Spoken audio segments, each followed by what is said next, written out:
নমস্কার, অর্পিতার ভালোবাসার হেসেলে আপনাদের সকলকে স্বাগত। আজকে আমার রান্নায় একটু দেরি হয়ে গেছে, তাই আমি 10 মিনিটসে ঝটপট এগ তাওয়া ফ্রাই বানিয়েছি।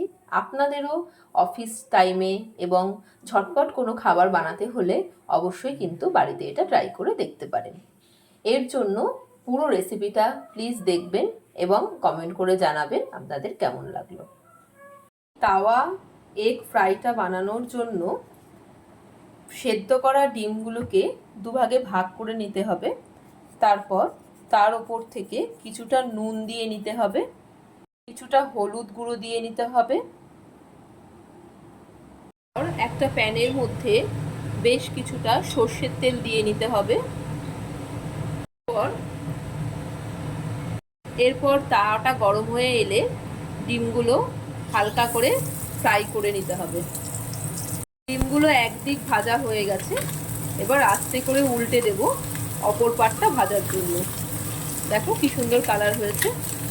আপনাদের যদি অর্পিতার ভালোবাসার হেসেলে এই ঝটপট রেসিপিগুলো ভালো লেগে থাকে অবশ্যই বাড়িতে ট্রাই করবেন আর জানাবেন কমেন্ট করে কেমন হলো। শেয়ার আর লাইকও করতে কিন্তু ভুলবেন না। আর যারা এখনও আমার চ্যানেলটা সাবস্ক্রাইব করেননি প্লিজ সাবস্ক্রাইব করে জানাবেন। এরপর প্যানে আরেকটু তেল দিয়ে নেব। তেলটা গরম হয়ে এলে কুচি করে রাখা কিছু পেঁয়াজ দিয়ে নেব। পেঁয়াজটাকে লাল লাল করে ভেজে নিতে হবে। পেঁয়াজটা লাল লাল হয়ে ভাজা হয়ে গেছে। এরপর কিছু টমেটো কুচি এতে দিয়ে ভালো করে ভেজে নিতে হবে।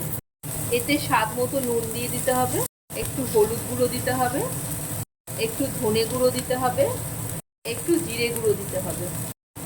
এরপর ভালো করে এটা মিশিয়ে একটু ভাজা ভাজা করে নিতে হবে। টমেটোগুলো নরম করার জন্য আর মশলাটা যাতে পুড়ে না যায় তাই সামান্য একটু জল আমি এতে দিয়ে নিলাম। 2 মিনিটের জন্য একটু কভার করে রাখছি, তাহলে টমেটোগুলো ভালো করে সিদ্ধ হয়ে যায়।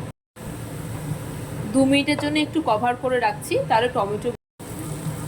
এবার হালকা হাতে এই ডিমগুলোকে এই মশলার সাথে মেখে নিতে হবে। ডিম তাওয়া ফ্রাইটা রেডি হয়ে গেছে। দেখুন দেখতে কি সুন্দর লাগছে, তেমনি সুন্দর একটা গন্ধ কিন্তু বেরিয়েছে। আপনারা অবশ্যই বাড়িতে এটা ট্রাই করে দেখবেন আর আমাকে কিন্তু কমেন্ট করে জানাতে ভুলবেন না যে আপনাদের এটা কেমন লাগলো। রোদ্দুর দেখো তো ডিমটা আজকে অন্যরকমভাবে বানিয়েছি, কেমন লাগছে বর্ষার দিনে এরম ডিম খেতে?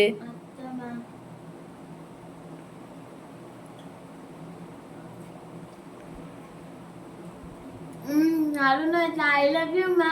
I love you too.